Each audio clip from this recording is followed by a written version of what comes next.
Bismillahirrahmanirrahim. Assalamualaikum warahmatullahi wabarakatuh. Alhamdulillah, puji syukur kehadirat Allah Subhanahu wa Ta'ala yang telah melimpahkan begitu banyak rahmat serta karunia sehingga hari ini kita dapat kembali berjumpa. Apa kabar pemirsa TV dan juga keluarga Anda di rumah? Semoga di sore hari ini Anda senantiasa dalam keadaan baik, sehat dan pastinya tetap semangat.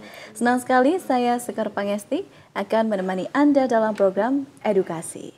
Ya, dalam edukasi kali ini kita dibersamai oleh SMA MTA Surakarta yang akan membahas tentang diklat lapangan OSIS tahun 2025.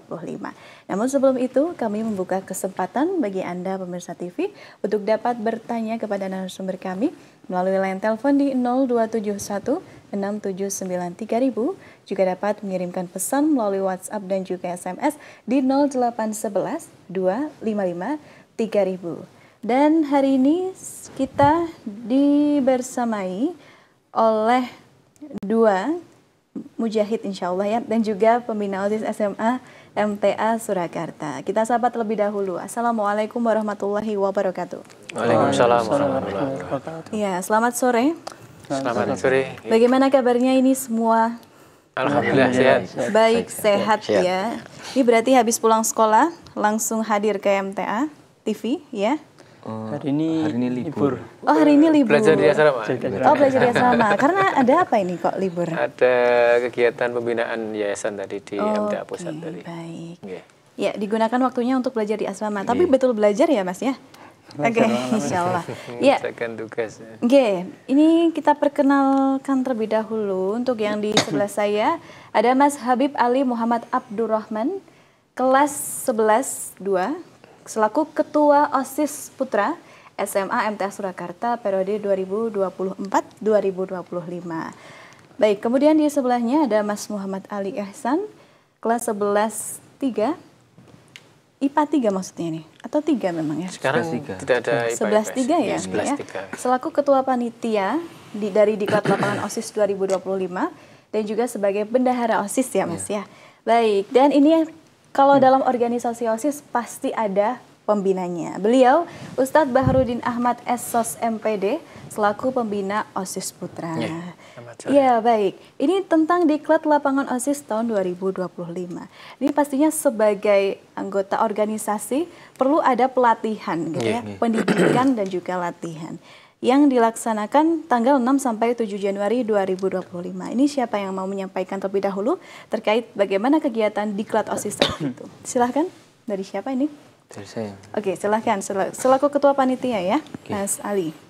Jadi untuk terkait diklat lapangan 2025 kemarin bertujuan untuk mendidik anggota under OSIS yang ingin mengikuti under OSIS supaya menjadi lebih baik dan menjadi pribadi yang mandiri tentunya. Dan untuk langsung rundown ya. Oke, boleh.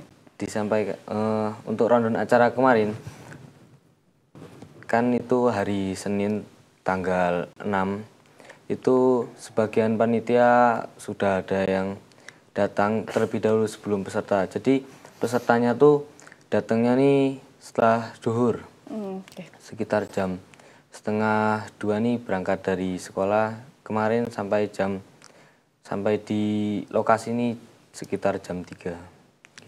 Pelaksananya di mana Mas Ali? Untuk kegiatan ini dilaksanakan di Bukit Mungkrang. Bukit Mungkrang. Baik. Untuk OSIS dari SMA MTA untuk putra, putri, ikhwan, akhwat ini bisa ya Pak? Ya, bisa memang. Dan untuk lokasinya dari yang putra maupun putri ini berbeda? Tanggal pelaksanaannya pun berbeda atau sama? Hanya lokasinya yang berbeda? Oh, berbeda juga. Baik. Untuk peserta diklat lapangan OSIS 2025 ini ada berapa orang? Untuk jumlah ada aslinya itu 122. Banyak sekali, 120. Ya, 122. Tapi ada 5 orang yang tidak hadir karena sakit. Jadi untuk total hanya 117 orang. 117 orang. Ya. Baik, dalam kegiatan diklat tersebut apa pendidikan dan juga pelatihan yang diberikan saat itu? Kalau itu kan itu untuk pendidikan kami tekankan pada keorganisasian, manajemen waktu sama kepemimpinan di dalam sebuah organisasi. Jadi untuk materi sendiri itu kami dari OSIS memberikan kepada under OSIS. Kan ada 8 under OSIS yang ada di SMA MTA Surakarta. Under OSIS apa itu maksudnya? Ada organisasi di bawah OSIS. Oh, organisasi yang di bawahnya OSIS. Oke, baik. Jadi kan ada 8 dan setiap organisasi itu bidangnya berbeda-beda. Ada yang kepenulisan, keilmiahan, juga tentang alam. Itu juga ada. Jadi untuk materi sendiri itu berbeda-beda antar setiap under OSIS, organisasi di bawah OSIS. Jadi itu kami dari OSIS hanya mementingkan terkait kepemimpinan, manajemen waktu, sama keorganisasian. Dan untuk yang lainnya kami berikan kepada under masing-masing gitu. Baik. Dan saat itu ada latihan tentang kepemimpinan, bagaimana manajemen waktu dan sebagainya. Apa aktivitas yang ada di situ saat itu? Kegiatan yang diberikan apakah berkelompok gitu atau bagaimana? Kami memberikan materi secara materi. langsung. Ya. Ada praktiknya enggak? Praktiknya itu kami tekankan dari awal berangkat. Sebelum berangkat itu ada pengecekan barang. Itu kami berikan, kami beritahu kepada seluruh peserta selama masa diklat lapangan itu mohon untuk diperhatikan terkait waktu juga alam sekitar. Jadi itu kan kita di alam, kita hidup bersama-sama, hidup di alam bebas. Jadi kita meminimalisir lah apa yang terjadi nanti di luar. Jadi nanti ketika di luar kami tekankan kepada seluruh peserta terkait waktu diperhatikan betul-betul sama yang lainnya. Jadi dari awal itu sudah terpraktekkan lah ketika tingkat lapangan. Baik, ini semi militer gitu ya? Ya, mengundang gitu. elemen dari MTA misalnya SAR Kami atau mengundang SAR. Mengundang SAR MTA. SAR, ya. Ada berapa orang SAR yang saat itu diundang? 8 atau 9. 8. Yang dari Solo 5, yang dari Karanganyar 5. 10 orang ya Pak ya? Oke, bagaimana pengalaman apa yang didapat? Ini Mas Ali dan juga Mas Habib bisa mewakili dari teman-teman ini, dari mereka apa hal yang didapat dan paling berkesan saat diklat lapangan OSIS kemarin? Ya, jadi terkait tersebut untuk pengalaman yang didapat pastinya kan ini untuk diklat luar ini sudah lama tidak terlaksana. Terakhir itu terlaksana sebelum COVID, itu tahun 2019. Jadi selama ketika tahun 2025 ini bisa terlaksana, alhamdulillah, itu ya dari teman banyak sekali respon-responnya terkait juga pengalaman baru lah, atau mungkin yang baru sudah pernah merasakan tingkat luar di masa SMP-nya, ataupun ketika ini baru pertama kali merasakan tingkat luar itu seperti apa gambarannya. Jadi ya beberapa dari teman itu ada yang merasa kaget kegiatannya itu seperti ini, tingkat luar itu di alam bebas. Jadi ya jauh dari koneksi manusia pada umumnya itu. Apakah saat itu tidak boleh? Kalau gadget memang tidak boleh membawa ya. Oke, baik, tidak masalah berarti. Ya, ini Mas Ali Ihsan ya sebagai ketua panitia, bagaimana persiapannya saat itu hingga acara terlaksana lancar, kemudian selesai. Oke, dari praacara. Ya. Jadi kan kemarin kan sebelum tanggal 6 sampai 7 kan itu ada liburan. Liburan sekitar ada 2 minggu. Nah, jadi saya kan untuk rumah kan di Sumatera, tapi tidak pulang. Tidak pulang. Jadinya saya kemarin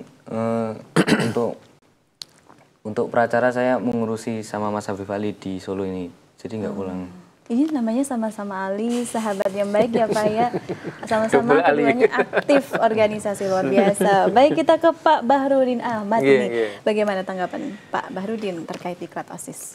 Assalamualaikum warahmatullahi wabarakatuh. Waalaikumsalam warahmatullahi wabarakatuh. Pemirsa MTA TV dimanapun berada, alhamdulillah pada kesempatan sore hari ini Allah mempertemukan kita di tengah-tengah kesibukan siswa-siswa kita di asrama dan juga kesibukan Bapak Ibu guru. Ini alhamdulillah kita bisa hadir di MTA TV.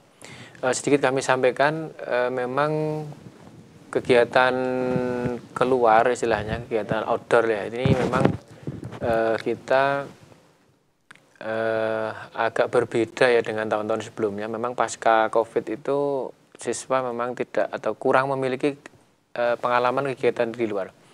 Jadi biasanya kita kegiatan diklat luar itu kita laksanakan kurang lebih 3 hari biasanya. Jadi nginep di istilahnya kemah lah istilahnya ya. Itu biasanya paling tidak sekitar 2 malam gitu. Tapi karena kondisi dari siswa-siswa ini memang belum banyak pengalaman.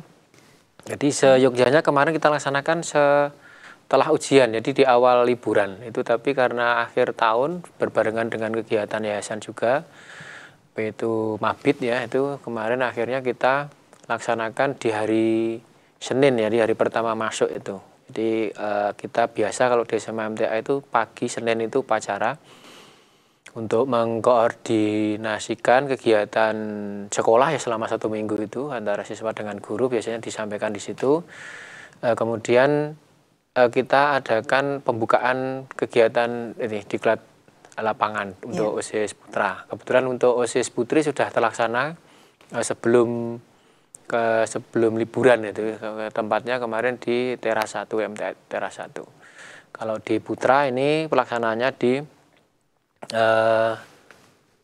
Bukit Mongkrang ya. Kalau dulu Delingo itu lapangan Delingo, tapi terkenalnya Bukit Mongkrang. Alhamdulillah dari yayasan juga mendukung sepenuhnya kegiatan ini. Kemarin kita ajukan surat permohonan untuk peminjaman tenda gitu ya. Tenda besar itu di mana di Satgas ya, karena kebetulan yang punya tenda besar kan di Satgas. Terus dari SAR alhamdulillah juga membackup kegiatan dari awal sampai akhir, dan yang alhamdulillahnya berjalan dengan lancar walaupun di malamnya itu hujan ya, dari Ini ya Pak yang jenengan ya. Oh, oke. Iya, sempat hujan ya Pak. Iya hujan dari sore itu sampai malam itu alhamdulillah, tapi insya Allah anak-anak siap ya dengan kondisi yang ada, dengan keterbatasan walaupun biasanya di rumah sudah tidur enak gitu. Dan ada kejutan dari Bapak Kepala Sekolah, Ustadz Selarmin, Bapak Bapak Kasiswaan Ustadz Dias, dan dari Humas Ustadz Wahono itu malam-malam bisa rawuh. Jadi masuk ke hutan itu basah-basahan, alhamdulillah. Memberikan semangat. Ya. Teman-teman adik-adik kaget juga itu jam 11-an, jam 10 malam ada kunjungan dari Bapak Kepala Sekolah, itu sempat kaget, menambah motivasi. Itu mungkin dari kami ya, pengalaman adik-adik ini yang pertama kali mungkin selama menjadi OSIS bisa ada diklat lapangan. Dan alhamdulillah kegiatan berjalan dengan lancar. Bekal yang sangat baik ini dimiliki oleh adik-adik putra khususnya. Jadi sebagai seorang laki-laki pun butuh ya Pak bekal-bekal seperti ini. Jadi ketika nanti dihadapkan dengan situasi yang mendesak, ini sudah tahu apa yang harus dilakukan. Ya, baik. Terima kasih Pak Bahrudin. Kemudian untuk diklat SAR yang sudah diklat lapangan OSIS 2025 yang sudah terlaksana, ini sepertinya mendapatkan respon baik. Apakah juga akan dilanjutkan nanti di tahun berikutnya, Pak? Insya Allah untuk kegiatan diklat itu akan kita laksanakan. Jadi program dari sekolah kan memang biasanya ada diklat dalam. Jadi diklat dalam itu kita berikan materi kaitannya dengan bagaimana siswa menyusun proposal kegiatan, bagaimana siswa membuat surat permohonan peminjaman dan sebagainya, mencari narasumber dan sebagainya. Nah, ketika diklat luar ini ya siswa praktek kenyataan istilahnya, praktek nyatanya seperti ini. Jadi bagaimana siswa menghubungi komandan Satgas untuk pinjam tenda, bagaimana mengkoordinir surat perizinan untuk diklat itu, karena kan sekarang kan memang harus ketat itu ya, perizinannya harus ketat, ditanya pesertanya siapa, berapa jumlahnya, ada yang punya penyakit bawaan atau tidak, itu harus disertakan di situ. Sehingga memang berbeda dengan tahun-tahun sebelumnya. Kalau tahun sebelumnya kan agak longgar ya, di tempat yang kita tuju biasanya juga agak longgar gitu. Ya. Tapi untuk sekarang memang beda. Itu insya Allah untuk kegiatan ini akan kita laksanakan secara rutin gitu. Ya, termasuk sukses ya Pak ya. Alhamdulillah, ya Allah memudahkan. Alhamdulillah, iya. Sebagai perwakilan dari teman-teman SMA MTA Putra dan juga perwakilan OSIS. Ini dari Mas Habib Ali Muhammad Abdurrahman sebagai ketua OSIS. Ini asalnya dari mana, Mas? Asal dari Sukoharjo. Sukoharjo. Nggih, dari Sukoharjo nggih. Dulu sebelumnya apakah juga sekolah di MTA atau Tidak. tidak? Sebelum itu di pondok pesantren. Di salah satu pondok pesantren ya, kemudian SMA di SMA MTA dan juga langsung jadi ketua OSIS. Emang suka berorganisasi ya, Mas? Memang suka dari SD, SMP, SMA itu suka. Sudah suka. Ya, semoga nanti menjadi ketua yang insya Allah amanah pastinya. Amin. Ya, amin insya Allah. Baik, kemudian dari Mas Muhammad Ali Ihsan. Asalnya dari mana, Mas? Asalnya dari Lampung. Lampung. SMP-nya apakah di Gemolong? SMP-nya di Lampung, salah satu SMP-nya. pondok. SMP-nya di Gemolong, kemudian jauh-jauh ke SMA MTA Surakarta. Luar biasa, dan kemudian menjadi anggota OSIS sebagai bendahara. Boleh kami tahu ya Pak, bagaimana membagi waktunya sebagai memiliki amanah sebagai anggota OSIS, pengurus OSIS ini bukan hal yang mudah. Sebagai ketua, apalagi bendahara, tadi juga ketua panitia ini ya, diklat gitu ya. Apalagi juga ditambah dengan kegiatan-kegiatan asrama. Bagaimana membagi waktunya? Mungkin dari yang jauh dulu nih, Mas Ali Ihsan, gimana? Jadi untuk membagi setiap kegiatan yang akan saya lakukan, saya mementingkan satu kegiatan, jadi memprioritaskan. Jadi mana yang kegiatan yang harus saya lakukan, yang mana yang penting, mana yang tidak penting dulu. Jadi saya memanajemen waktu itu sebaik mungkin, seperti itu. Apa yang menjadi alasan kamu asrama gitu, tapi juga mengambil amanah, mengemban amanah di OSIS, apalagi sebagai bendahara. Apa yang menjadi motivasi? Motivasi saya kan dulu sebelum di SMA MTA kan waktu SMP kan bukan anak yang berorganisasi. Jadi saya tidak mengetahui apapun itu organisasi. Saya di SMA ini mencoba menjadi siswa yang berorganisasi, dan ketika saya mencobanya itu ternyata Gimana? Berat? Baik gitu loh, baik. kesannya baik. Jadi saya mengetahui bagaimana kegiatan-kegiatan pracara ataupun pas acara. Jadi ini sangat penting di luar sana, karena saya tidak kaget gitu loh Mbak. Tidak kaget pada kegiatan-kegiatan di luar. Oke, baik. Ya. Luar biasa ya, Mas Ali Ihsan. Kemudian kalau Habib Ali ini gimana membagi waktunya? Kurang lebih ya sama seperti Mas Ihsan itu terkait skala prioritas yang terpenting. Mana dulu kegiatan yang harus dijalankan terlebih dahulu. Dan jika waktunya untuk belajar ataupun untuk sekolah itu ya maksimalkan untuk sekolah dan belajar. Juga jika misal ada pekerjaan yang harus dilaksanakan di asrama, itu ya semaksimalnya kalau masih ada waktu di sekolah, kita laksanakan dulu di sekolah, agar ketika di asrama itu lebih ada banyak waktu lah untuk kegiatan di asrama, maupun ketika nanti ada beberapa hal yang harus diurus di asrama, begitu. Ya, baik. Semua bisa menjadi contoh gitu ya, tidak mudah mengeluh bahwa tanggung jawab sebagai seorang pelajar, sebagai seorang santri, juga sebagai seorang anggota organisasi ini bisa terlaksana secara bersamaan. Gitu ya, kalau kita memanajemen waktu dengan baik dan juga asal ada kemauan dan juga niat. Bagaimana ini Ustadz Bahrudin menanggapi dua siswanya yang luar biasa? Alhamdulillah, ini dulu awal ketika ini kan pengurus OSIS baru. Iya, jadi di awal itu saya sempat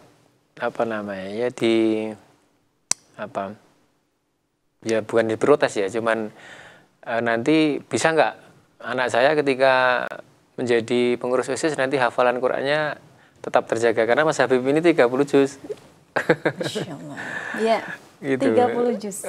Sudah kemarin sudah itu. Mas Ali berapa ya? Saya malah Hampir 30. Masya Allah. Ya. saya ya monggo, karena ini kan untuk organisasi OSIS itu kan kita beri kesempatan kepada siswa ya. Artinya kalau memang dia punya kemauan, kena bakat, kena anu di situ, ya kita masukkan ke ininya istilahnya. Ada proses seleksi kan di situ. Artinya nanti kita juga tidak ingin dari orang tua, dari anak istilahnya menyalahkan pihak sekolah itu kan karena kesibukannya terus ini. Nah, tapi karena sudah sejak awal kita beritahukan dan dari siswa, orang tua juga mengizinkan, meridhoi, dan alhamdulillah kegiatan bisa berjalan dengan baik. Ya, mudah-mudahan Allah nanti tetap menjaga hafalan Mas Habib untuk sampai nanti lulus gitu ya. Iya. Baik itu Habib Ali maupun Ali Ihsan ini semoga Allah juga menjaga senantiasa hafalannya ya Pak Bahrudin. Kemudian melihat dua anak ini akhirnya dia memiliki hafalan yang banyak, masuk organisasi, amanah ya Pak ya? Ya ini amanah yang ya. berarti itu yang ya, insyaallah.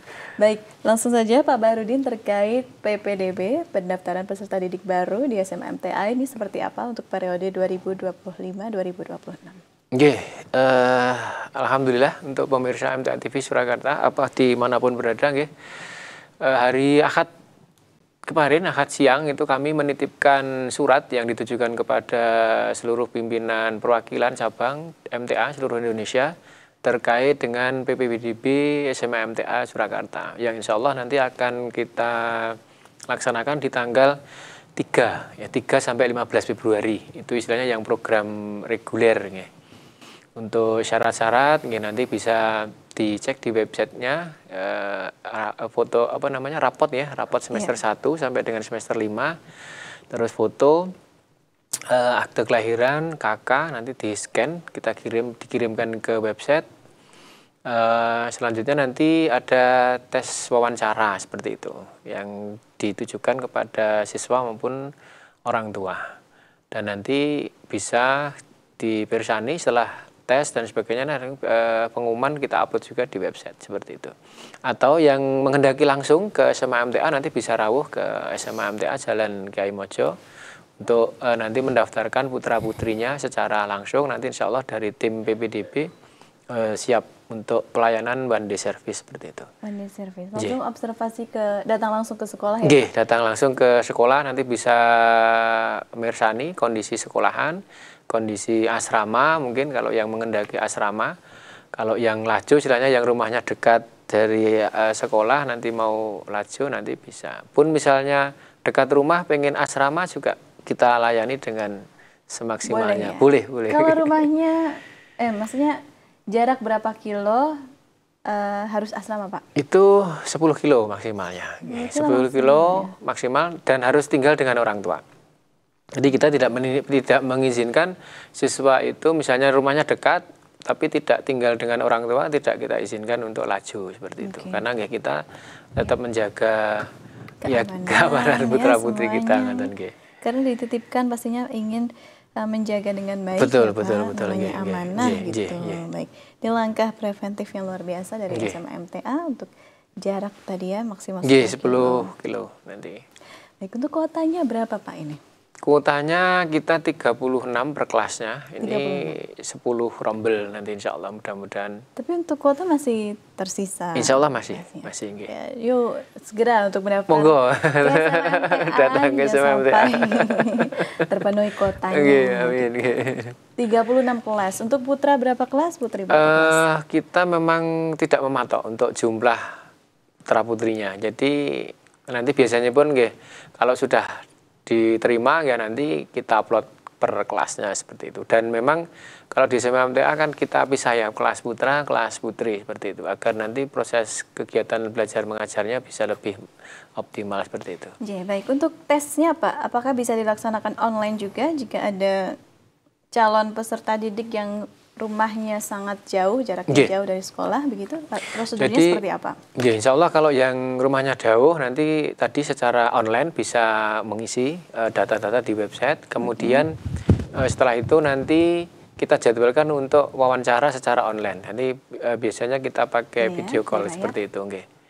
video call seperti itu, baik dengan orang tua dan juga siswa.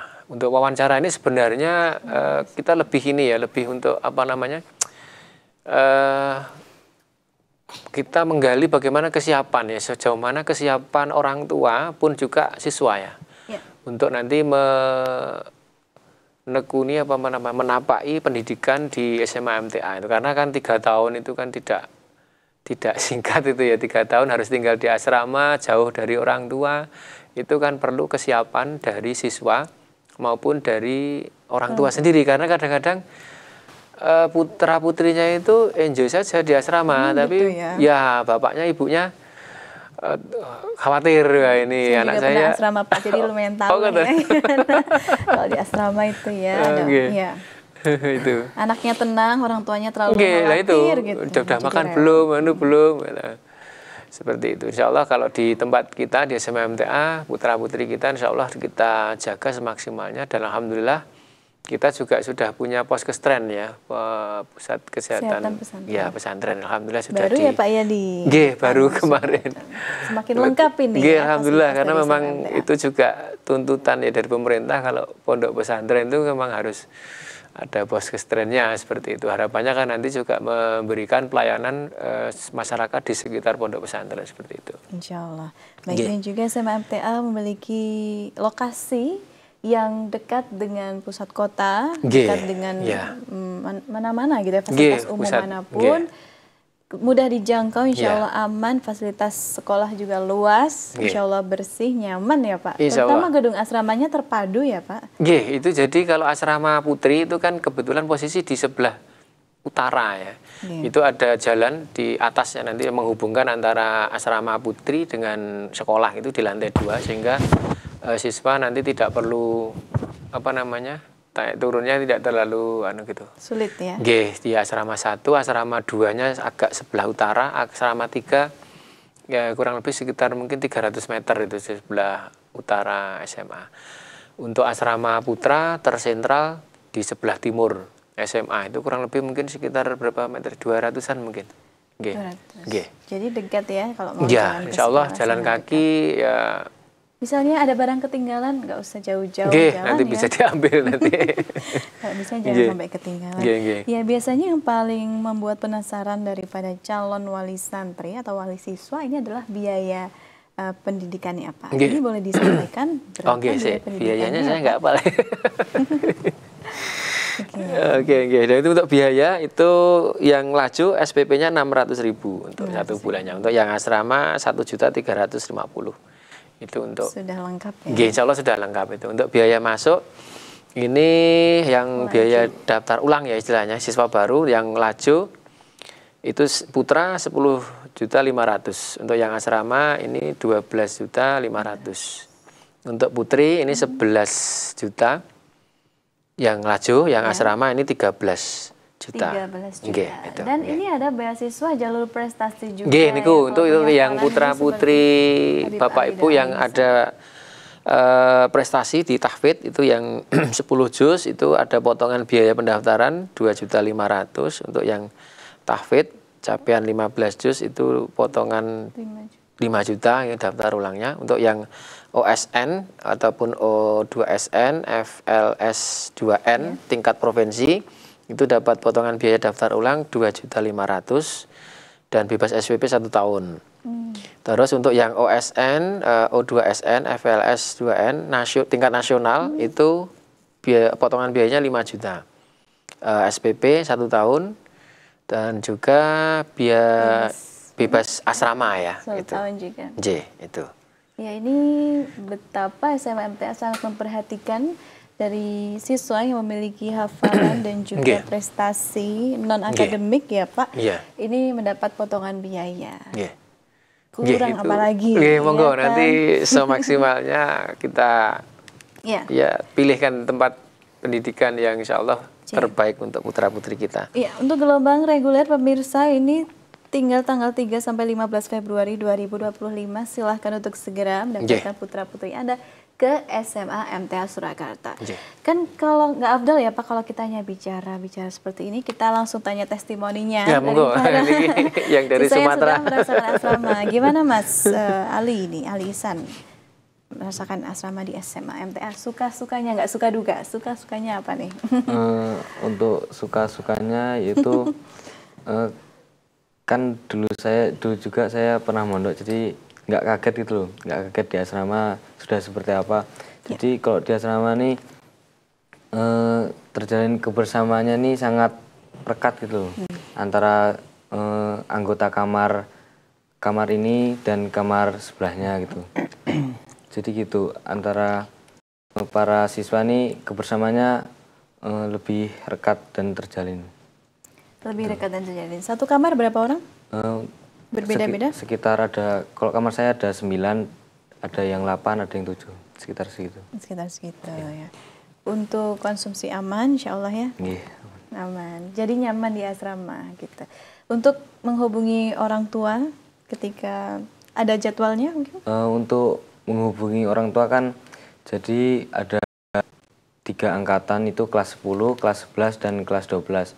Jadi dari pengurus wartel sudah membuat jadwal untuk siapa yang jadwalnya menelpon pada hari itu. Jadi nggak usah khawatir ya, kalau jauh tetap dapat terhubung dengan orang tua kalau mau tahu kabarnya seperti apa. Ya, terima kasih. Kemudian ke Mas Habib Ali ini juga testimoninya seperti apa? Kalau dari saya sendiri itu kan ya sudah terbiasa dari SMP sudah mondok di pondok pesantren. Tapi yang membedakan itu kan untuk pembagian kamar. Kan kalau di sini kan pembagian kamar itu per kamar itu ada sekitar 10 anak. Kan tetapi ketika dulu di SMP depan itu satu kamar itu kapasitasnya besar. Itu bisa satu angkatan untuk di asrama gitu. Karena di SMP itu kan SMP SMA itu digabung jadi satu kompleks. Dia kita bisa berinteraksi dengan anak-anak SMA pun SMP. Kan kalau di sini kan cuman ada SMA saja itu bisa fokus lah kalau di sini SMA itu. Oke, baik. Nah, boleh dong mengajak teman-teman atau pemirsa ini yang masih ragu-ragu atau takut untuk asrama dengan bayangan-bayangan yang seperti itu, nanti aduh gak bisa ketemu orang tua atau nanti di asrama seperti apa, boleh dikuatkan lagi Mas untuk mau untuk asrama, terutama bersekolah di SMA MTA. Silahkan dari Mas Habib Ali. Yo, jadi mari itu teman-teman calon siswa SMA MTA Surakarta, mari bergabung dengan kami para siswa SMA MTA Surakarta dengan berbagai persiapan yang sudah teman-teman lakukan sebelum menjadi siswa SMA MTA Surakarta. Karena di sini kami tidak memandang dari segi manapun, akan tetapi kami bagi yang mau bergabung kami terima dengan tangan terbuka. Nah, ini ketua OSIS-nya nih ya, akan menyambut Ketua para OSIS ya, peserta menyambut didik dengan baru nanti ya, dengan senyum. kegiatan yang luar biasa. Kemudian nih Mas Ali Ihsan yang dari jauh, silahkan dikuatkan khususnya teman-teman calon calon siswa dari SMA MTA yang dari luar Jawa, silahkan. Baik, untuk seluruh calon siswa SMA MTA Surakarta, terutama di luar Jawa, jangan khawatir karena di asrama dan di SMA sudah memfasilitasi untuk berkomunikasi dengan orang tua. Jadi untuk berkomunikasi orang tua itu sudah dijadwal, dan untuk teman-temannya juga tidak mungkin tidak seburuk yang teman-teman pikirkan. Jadi di SMA ini sudah banyaklah teman-teman yang menyambut kita dengan baik tentunya. Seperti itu. Menyambut dengan baik ya. Nanti yang dari Lampung juga sudah ada temannya nih yang dari Lampung. Pak Bahrudin, kalau perpulangan di asrama SMA MTA berapa bulan sekali Pak? Untuk jadwal perpulangan itu 1 bulan sekali itu. 1 bulan untuk sekali. regulernya seperti itu. Tapi untuk kan bisa orang tua kan nanti berkunjung lah istilahnya ya. Kalau yang kan berkunjung menemui putra putrinya di asrama ataupun di sekolah pas jam istirahat itu, atau pas jadwal akad pagi ya. Akad pagi kan kita bisa bertemu di situ. Nanti ada jam untuk berkunjung ke sampai sore nanti kan ada itu, nanti tetap harus pemberitahuan ke pihak asrama dulu nanti, seperti itu. Sebulan sekali ya Pak, sudah tidak bisa ditawar. Itu sudah untuk Nggih, asrama juga itu sudah singkat sangat ya, Pak. saya di pondok anak saya jarang saya jenguk. Gitu ya. Dia SMA MTA sebulan sekali Nggih, loh ya. 1 bulan sekali itu sudah luar biasa. Kalau bapak ibunya sregep akad pagi malah bisa ketemu terus Iya, nanti. ya, tiap pekan gitu. Tiap pekan bisa ketemu, bawa bekal mungkin. Buat sanggup.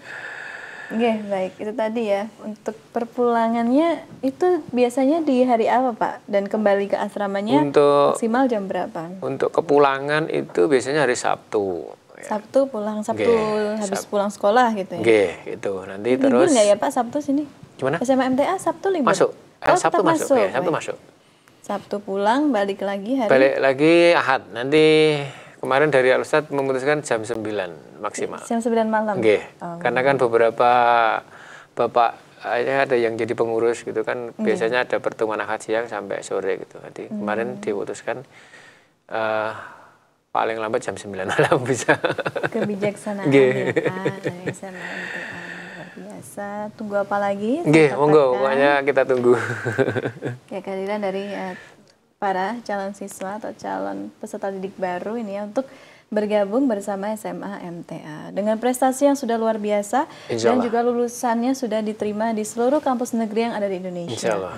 Baik itu dari saya sebutkan ya dari UGM, kemudian ITB pun juga ada. Ada lah ada. Insya Allah. Iya baik. Ini SMA MTA juga menyeimbangkan dari sisi akademik maupun non akademik plus tafid. Untuk tafidnya, untuk bisa lulus dari SMA MTA minimal punya hafalan berapa juz Pak? Itu minimal 1 juz, kita apa kedoknya 1 juz itu. Padok paling bawah itu minimal. 1 juz ya? Nggih. Nggih. Kalau ini Pak, wisuda tafid untuk tiap tahun ada? Insya Allah kita adakan itu di setiap akhir di tahunnya ada kegiatan tafid ya, apa namanya? Wisuda tafid seperti itu. Kemarin sudah kita laksanakan juga di tahun kemarin. Seperti itu.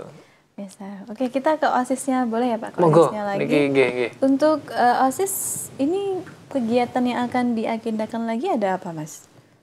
Untuk dari sendiri terdekat itu ada dari kunjungan ke SMP MTA Gembolong sama SMP IT MTA Gembolong. Itu yang terdekat. Karanganyar. SMP MTA Karanganyar. Oh iya, ada kunjungan. Jadi mempromosikan, mengenalkan ya SMA MTA kepada adik-adik dari SMP yang ada di MTA gitu.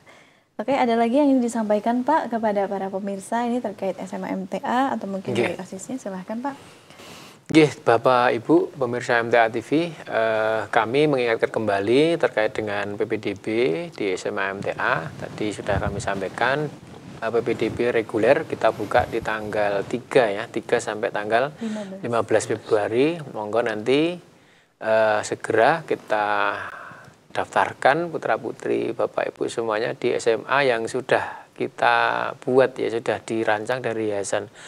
Tidak perlu khawatir ya, putra-putri kita nanti di asrama akan seperti apa. Insya Allah di asrama semaksimalnya kita didik, kita bersamai, kita asuh putra-putri kita, karena itu juga hakikatnya putra-putri kita yang kita harapkan nanti akan meneruskan perjuangan dakwah kita untuk menegakkan Al-Quran Sunnah seperti itu. Monggo kami tunggu di SMA MTA, baik secara online nanti bisa Bapak Ibu mendaftarkan, nanti kita proses secara online, pun kalau misalnya secara one day service nanti bisa langsung ke SMA MTA, insya Allah kita layani. Demikian dari kami. Matur suwun.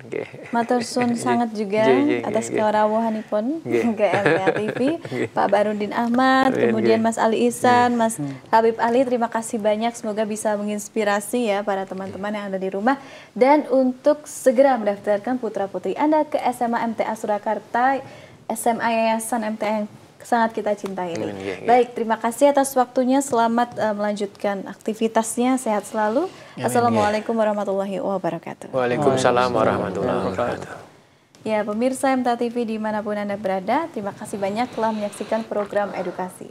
Saya, Sekar Pagesti, mewakili seluruh rekan yang bertugas hari ini, mengucapkan terima kasih dan pamit undur diri.